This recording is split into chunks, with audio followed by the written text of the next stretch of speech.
In this practical lesson, I'll guide you through creating a personal budget using Excel. If you don't have access to a computer, don't worry. You can still follow along using a bookkeeping or accounting ledger. These are available at most stationery stores and come with pre-drawn lines and columns. Alternatively, grab a standard notebook and draw the columns you need by hand. I also highly recommend using a personal budget app such as Vault 22, formerly 22/7 or Good Budget. Whether you choose a free or paid option, look for an app that securely links to your bank account. This can save you time by automatically importing transactions and reducing manual data entry. Before we move forward, let's take a moment to review the key Excel functions and keyboard shortcuts we'll be using in this lesson. This quick overview will help you navigate Excel more efficiently and make the budget creation process smoother. Here are the primary keyboard shortcuts we'll be using throughout the lesson. Control and C to copy, Control and X to cut, Control and V to paste, Control and Z to undo the last action, Control and B for bold, Control and I for italic, and Control and U for underline. Now let's take a look at Excel. Open a new workbook. The headings at the top are called tabs. Just below them, you'll find the ribbon, which holds all the tools and functions we'll be using. Below the ribbon is the worksheet grid, made up of columns and rows. Columns run vertically and are labelled with letters A, B, C, while rows run horizontally and are labelled with numbers 1, 2, 3. The intersection of a column and row forms a cell where you'll enter data. Can't see the ribbon when you open Excel? Click on the Home tab. The ribbon will pop up. Now navigate to the far right bottom corner of the ribbon. You will see an icon of a drawing pin. Click on the icon to pin the ribbon to the toolbar. Click on any cell in your Excel workbook. Right-click your mouse. A menu will open and you will see options similar to our keyboard shortcuts. Copy, cut, and various paste options. The first is direct paste. This pastes everything exactly as it is, including formatting, formulas, and values. The second is paste values. This pastes only the result or value from the copied cell, without any formulas or formatting. And the third is paste formulas. This pastes just the formula from the copied cell, keeping the references and calculations intact. You will also see that the same options are available in the top left of the Excel ribbon. We'll explore the rest of the Excel functions you'll need to create your personal budget as we go. Let's get started. First, save your Excel file by clicking the File tab in the top left corner. This opens the menu. Select Save As. Choose a location on your computer and enter a name for your file.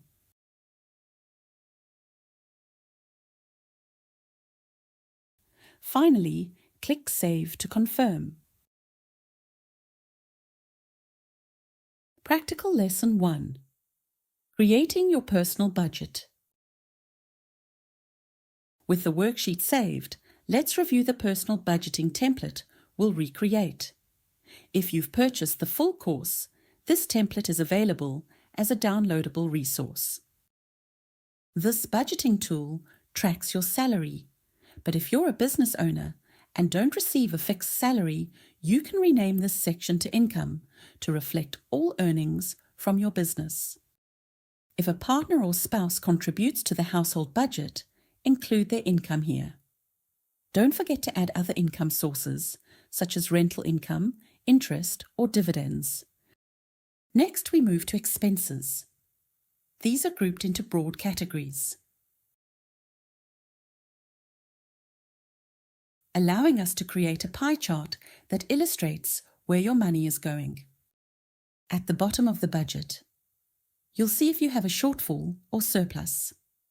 Ideally, we aim for a zero balance, with any surplus directed towards savings. A shortfall signals the need to revisit expenses or consider additional income sources. If you need to reduce expenses, start by reviewing the entertainment and lifestyle categories first. Now let's recreate the budget template. Start by adding a heading. This worksheet tracks monthly and annual amounts, including income and expenses. This template we are working on uses general categories with placeholder amounts.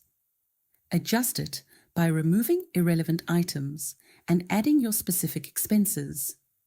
For accuracy, reference bank statements or transaction records. Next, begin entering the income and expense descriptions into the template. Be sure to include the totals for income and expenses, as well as the total for cash shortfall or extra. Let's format the headings to make them stand out by applying bold, using Ctrl and B. Next, let's format the category headings by applying bold and underline. Using Ctrl and B for bold and Ctrl and U for underline. To copy this formatting, select the Format Painter tool from the top left ribbon and click on the next heading to apply it. Alternatively, right-click and choose Paste Special Formats. You can now press F4 to repeat the action across multiple headings quickly. Now, proceed to enter all the relevant financial information into the template. Now that we've entered the monthly amounts, let's calculate the annual values. Use the formula by typing equals, select the amount in column C and multiply it by 12 using the star symbol to get the annual value. After clicking the cell, hover over the bottom right corner until you see a small cross. Left-click, hold, and drag the formula down to apply it to other rows. This action applies the appropriate formula to each row, adjusting for the next line or column. Alternatively, use Ctrl and C to copy the formula, then right-click your mouse and select Paste Special, then select Paste Formula. You can now press F4 to quickly repeat the formula across specific rows, automatically applying it. Now, let's apply formatting to the totals. I'll start by adding borders using the Border button in the top left of the ribbon. You can choose any style that suits your preference. Next, I'll use the Auto Sum function on the right side of the ribbon. This automatically calculates the sum of the cells above. Click the cell containing the formula to verify it includes the correct range. If any cells are omitted, hover over the top right corner of the highlighted selection until you see a split arrow symbol. Left-click, hold, and drag to adjust the formula to the correct position.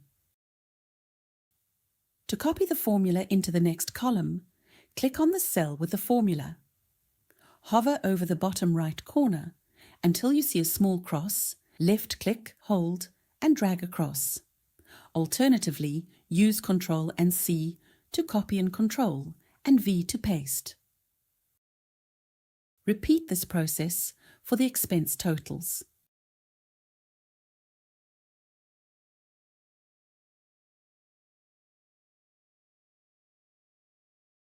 Now let's calculate whether there's a surplus or shortfall by subtracting total expenses from total income. Use the formula by typing equals, select the total income cell, and then subtract the total expenses cell. Copy the formula across, just as we did before. Let's format the numbers to improve readability. First, select all the cells you want to format. In the middle section of the ribbon, locate the Number Formats drop-down. Click the arrow and choose Currency. Since decimals are not necessary for budgeting, select the cells you want to adjust and remove them by clicking the icon in the ribbon that shows an arrow pointing right with decimal digits. This will ensure cleaner and easier to read financial data. You'll notice we haven't entered income for the business owner yet. This is because we don't know what your business can afford to pay. If you've been running your business for a while and have a set, fixed income, go ahead and enter that amount. However, if you're just starting this process and trying to determine what salary your business should pay you, leave it blank. This allows us to see your actual living expenses and how much you need to cover them. For example, if the budget shows a cash shortfall of 50,000 Rand per month, this indicates the business needs to pay you that amount. However, just because you need it doesn't mean the business can afford to pay it. If the business can only manage to pay 30,000 Rand, you'll face a shortfall of 20,000 Rand.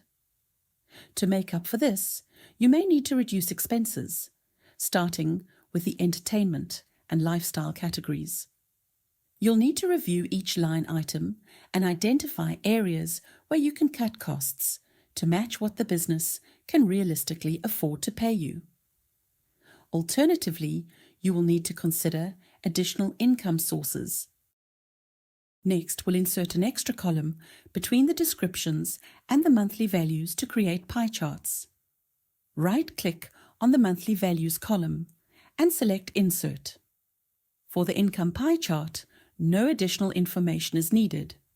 Select the relevant data for the income dataset that will be used in the pie chart. Highlight the income values along with their corresponding descriptions to ensure the chart reflects the correct breakdown. Navigate to the Insert tab at the top, and a new ribbon will appear. In the middle of the ribbon, locate the pie chart icon and choose any style you prefer. Now check the data set for the pie chart. If the chart mistakenly includes column C, hover over the data area, left-click, and drag the selection to include only column D, as that's the information we need. I'm going to adjust the colors and select a style that displays percentages for better visualization.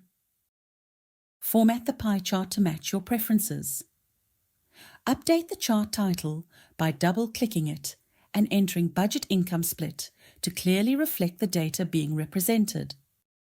If you don't have a spouse, partner, or rental income, simply leave those out, and your budget will reflect 100% of your personal income. Now let's total each expense category. In the column next to each category heading, calculate the sum of the relevant expenses. Type equals, followed by the word sum, then open a bracket. Select the range of cells for that category, close the bracket, and press Enter. Repeat this process for each category to ensure all expenses are totaled accurately. Next, let's create the dataset for the expense categories. I'll use the space just below the income pie chart. Start by pulling in the category headings. Use a simple formula by typing equals and selecting the relevant cell containing the category heading. For example, type equals B13 to pull in the household-related description. Once all the headings are in place, repeat the process to pull in the sums we just calculated. For instance, type equals C13 to reference the sum of household expenses. This ensures the dataset is linked and updates dynamically if any values change. I like to perform a checksum to ensure the data has been copied correctly. First, use the AutoSum function to total the values you copied from the budget. Then, in a new cell, type equals and select the cell containing the total. Type equals again and select the expense total from the original budget. If the values match, the return will display true, confirming the data was copied correctly. Let's create the pie chart for expenses. highlight the dataset you just created for the expense categories. Navigate to the Insert tab at the top, which will open a new ribbon. Locate the pie chart icon in the middle of the ribbon and select the style of your choice. Once the chart is inserted, format it to match your preferences by adjusting the colors, labels, or layout. Update the chart title by double-clicking it and entering Budget Expense Split to clearly reflect the data being represented. When working in Excel, I prefer to create a visually engaging worksheet. Looking at plain numbers in a spreadsheet can feel tedious, and it's easy to lose interest. A visually appealing spreadsheet makes the process more enjoyable and helps maintain focus when working on it regularly. I'm currently formatting these sections to make the layout more visually appealing. I'm adjusting the placement and structure to suit my preferences. I'm happy with how it looks now. At this stage, the core of the work is done. You can choose to hide the expense category totals formula column, since it doesn't need to be visible all the time. Simply right-click on the column and select Hide from the menu. What I'm going to do next is purely optional and focused on visual formatting. The essential data and calculations are already in place. This step is simply to enhance the appearance of the spreadsheet. The first thing I do is set up the page.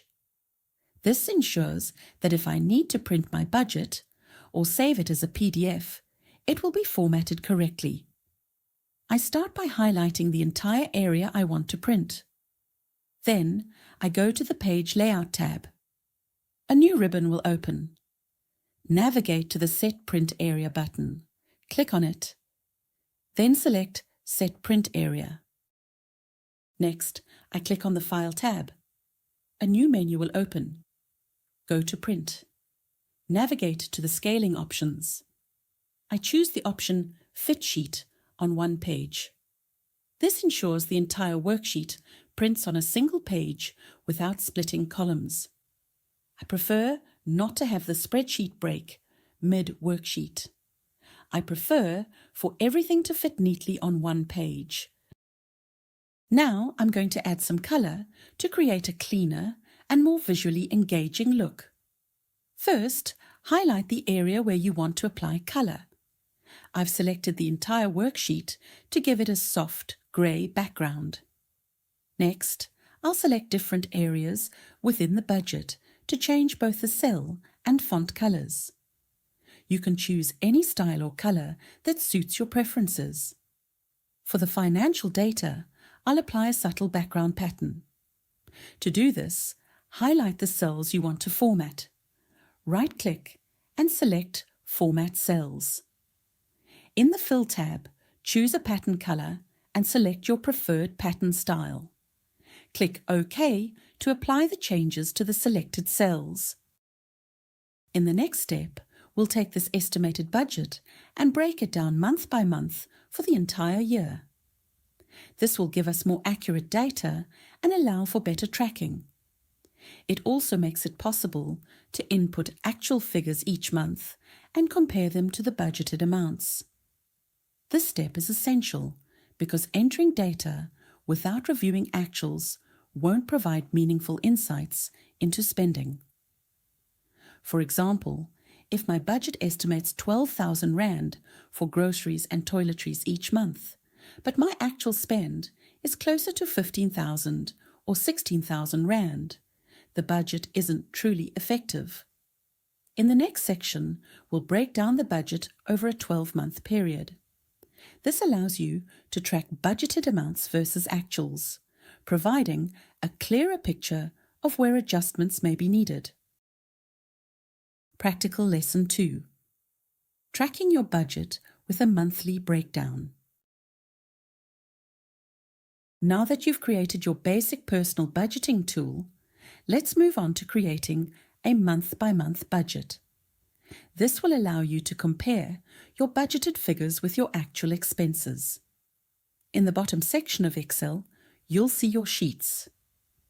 Rename Sheet 1 to Personal Budget to keep things organized. To rename the sheet, hover over the sheet name, right-click your mouse, and select Rename from the menu.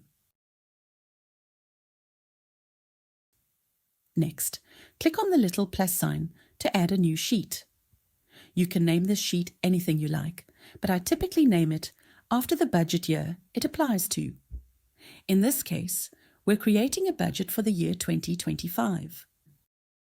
I prefer to align my budget with the SARS tax year rather than the calendar financial year. This helps when consolidating personal expenses with business finances, ensuring everything aligns with the tax year. It simplifies the process and eliminates the need to copy and paste from different budgets. The tax year runs from March to February. We'll start by capturing the first month, March 2024. Then click into the cell. Hover your mouse over the bottom right corner until you see the small black cross. Left-click, hold, and drag across the columns until you reach February 2025. This will automatically fill in the months sequentially. Our first column will contain the budgeted figures. We will pull this information directly from the personal budget we created earlier.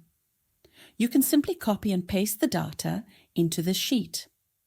At this stage, we're recreating exactly what we did for the basic budget, using the monthly values. This time, we're applying it across the entire year. Once you have copied over the descriptions, repeat the process for the monthly figures. Copy and paste them directly into the budget column. Next, we will format the category headings to clearly distinguish where each category starts. We'll also format the values to currency and remove the decimal points for a cleaner, more streamlined look. I am going to add some color to the month headings to make them stand out. Feel free to use any color that you prefer to match your style or preferences.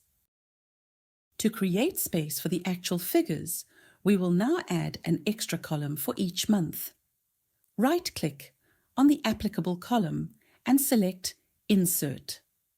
Repeat this process for each month to ensure there is a dedicated column for both budgeted and actual figures. Since each month has 2 columns, we will merge the headings to keep the layout organized. Highlight both cells for the applicable month, then use the merge function located in the middle of the ribbon. Repeat this process for all the month headings to ensure consistency across the entire worksheet. Above the month headings, we will add labels for each column, one for the budget figures and one for the actual figures. Once added, copy and paste these headings across all the months to ensure uniformity throughout the worksheet. It may be helpful to add borders to clearly distinguish the months from each other. This will improve readability and make the worksheet easier to navigate. Next, we need to populate the budget values for each month. You can either copy and paste the values or use a formula that can be applied across all months. I prefer to use a formula for this step. In the budget column for March, click on the first cell where you want to add the formula. Type equals and then click the cell containing the relevant budget amount. Once the formula is in place, copy it down to the end of the budget for the month. To ensure the formulas copy accurately across the remaining months, we need to lock the references. Start by clicking into the cell with the formula. Place your cursor at the end of the cell reference and press F4. You'll notice dollar signs appear before the column and row in the formula. This indicates that the column and row are now locked, creating an absolute reference. Repeat this process for all formulas in March to ensure the references stay fixed when copying across the worksheet. Let me show you an example of how this works. First, I will copy a formula with locked references and paste it across the columns. Notice that the exact value is copied correctly. This happens because the formula maintains the original reference, thanks to the absolute reference with dollar signs. Next, I will copy a formula without locking the reference and paste it across the columns. You'll see that it pastes zeros or incorrect values because the formula shifts and no longer points to the correct reference. Once all your formulas are locked, copy the data from March and paste it into the remaining months. This ensures that the budgeted values are consistently applied across the entire year. If it helps, apply different color formatting to distinguish between your budget and actual columns. This can make the worksheet easier to read and organize. However, be cautious. Using too much color may make the budget look overly busy and become distracting. Next, let's add the formulas for total income, total expenses, and the cash shortfall or surplus. I've used the AutoSum function to calculate the totals for both income and expenses. For the cash shortfall or surplus, the formula is simple. Type equals, select the income total, then subtract the expense total. This follows the same process we used in the basic personal budget. Once the formulas are in place, remember to format the totals in bold so they stand out clearly. Now that you've transferred the information from your basic budget, it's time to tweak areas where you know expenses may vary. Some costs are predictable in their fluctuations. For example, medical aid premiums often increase in January. In this case, we'll adjust the January figure to 7,500 Rand. Similarly, electricity expenses might rise during the summer months, so we'll update the budget for those months to 1,500 Rand. For variable expenses like home repairs, set aside a small amount each month to cover unexpected costs. Insurance premiums are another predictable expense. When you know the month of an increase, factor it in and carry it across for the remainder of the year. This is where you begin fine-tuning the monthly budget by adjusting individual line items. For vacations, instead of spreading the cost evenly over the year, your monthly budget should reflect actual spending patterns. For instance, you might not spend anything in March, April, May, or June, but plan to spend 15,000 in July. If nothing is expected for August, leave it blank. If something comes up in September, include it, then leave the remaining months as they are. Fine-tuning in this way allows you to see when you might have surplus cash in some months and shortfalls in others. If you anticipate extra money, allocate it to your savings account. Some amounts, like your spouse's salary, may increase predictably. For example, if their company consistently provides a raise in June at a rate of 6.5%, apply the formula to calculate the new amount and update it for the rest of the year. As you make adjustments to your budget, you'll notice shifts in your income surplus or shortfall. Whenever you see surplus cash, add it to your savings line item. Your spouse or partner may also receive bonuses or a guaranteed 13th check. When this happens, include it in the budget and adjust your savings accordingly to ensure any extra cash is properly allocated. At the end of each month, return to your monthly budget and input the actual figures to reflect your real expenses and income. Now we need to add a totals column to track the budget year-to-date and actuals year-to-date, or YTD for short for each budget line item. In the column immediately after February 2025, add two labels, Budget YTD and Actuals YTD. In the row below, add the label Total and merge the cells, just as we did previously for the month headings. Next, copy the formatting from the February columns to ensure consistency. Highlight the February cells, Press Ctrl and C, then right-click in the first cell under Budget YTD. Select Paste Special. Click Paste Special again and choose Formats to apply the formatting. Next, we need to add another row at the top of the worksheet. Navigate to cell A1, right-click on row number 1 and select Insert. I've added 2 rows for visual appeal to create some spacing and improve the overall layout. Label cell A1 as current month date. Cell B1 will be the control month, which will be used to calculate the year-to-date totals. At the end of each month, when you return to enter your actuals, capture the month you're working on in cell B1, which serves as the control cell. For example, if you've recorded data up to April 2024, enter April 2024 in cell B1. Make sure this date exactly matches the format of the dates used in your column headings. This will allow you to view the budget year-to-date and actuals year-to-date, figures up to the end of April, reflecting the most accurate and current data. Now that we have the control month entered, let's go ahead and input the formula to calculate the relevant year-to-date figures. The formula may look complicated, but you can copy it exactly as shown here and paste it directly into your worksheet. A simple explanation of this formula is that it sums the budget or actual figures up to the selected control month. It works by checking which months fall within the specified period and selecting the appropriate columns to include in the total. This ensures that only data up to the control month is reflected in the year-to-date calculation. We'll apply this formula to the budget year-to-date column and then adjust it for the actuals year-to-date column. Let's update the control month to May 2024 and enter an actual amount as an example of how the formula works.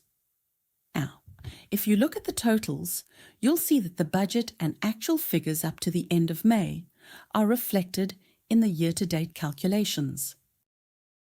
Now we want to calculate the variance between what we budgeted and what we actually spent. For the income section, the formula is actual minus budget. This shows if we earned more or less than expected.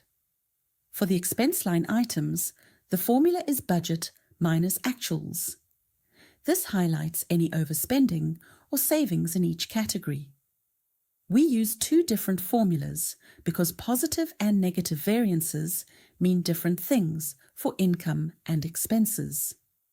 For income, if the actual amount is higher than the budgeted amount, it reflects extra earnings, a positive result. That's why we calculate actual minus budget. For expenses, if the actual amount is lower than the budgeted amount, it indicates savings. Overspending would show as a negative variance. To reflect this accurately, we calculate budget minus actual. This method ensures that positive variances always represent favorable outcomes, like more income or less spending, while negative variances highlight areas to review, such as lower income or higher expenses. I like to have a visual reference to quickly see whether my budget is in the positive or if there are areas that need to be reviewed. To achieve this, I'm going to add indicators, a check mark for positive results and an X for negative results. To do this, we'll use a simple if formula. Here's how it works. Type equals, followed by the word if. Open a bracket, select the variance value and type the less than symbol. After this, insert a comma or semicolon depending on your Excel settings and enter the X symbol to represent a negative result. Add another comma, then insert the checkmark symbol for positive results. Finally, close the bracket and press Enter. This quick visual cue makes it easy to identify areas that need attention, helping you stay on top of your budget at a glance. Next, we will format the symbols by assigning the color red to the X symbol and green to the check mark. This will make it easier to visually distinguish positive and negative variances. To do this, start by highlighting the column containing the indicators. Click on Conditional Formatting in the top ribbon, then select New Rule. Choose the option Format only cells that contain. In the drop-down menu, select Specific Text. Copy your X symbol into the relevant field and click Format. Choose red as the color and click OK. Now, repeat the process for the checkmark symbol. Copy the checkmark into the relevant field and this time choose green as the color. This formatting adds a clear color-coded reference to help you easily identify positive and negative results at a glance. Once the formula and formatting are applied, copy the formula down to fill the rest of the indicator column. This ensures that each row displays the appropriate check mark or X based on the variance. Since we updated the control date to May 2024, let's now adjust the relevant expenses for May. This will ensure that the budget versus actuals reflect accurate data and the indicators update accordingly. Go to the May column and enter the actual expenses for each line item. As you update the figures, you'll see the variance adjust and the corresponding check marks or X symbols will reflect the changes in real time. Now that the financial information is updated, scan the indicator column for any X symbols. These indicate line items that need to be reviewed. If you see an X, check the corresponding expense or income line and make the necessary adjustments to either the actuals or the budgeted figures. If your expenses consistently exceed the budget, consider increasing the budgeted amounts to reflect more accurate projections. You have now successfully created a month-by-month budget to track your income and expenses. This tool will help you stay organized and make informed financial decisions throughout the year. Congratulations! You have successfully created your personal budget. Well done!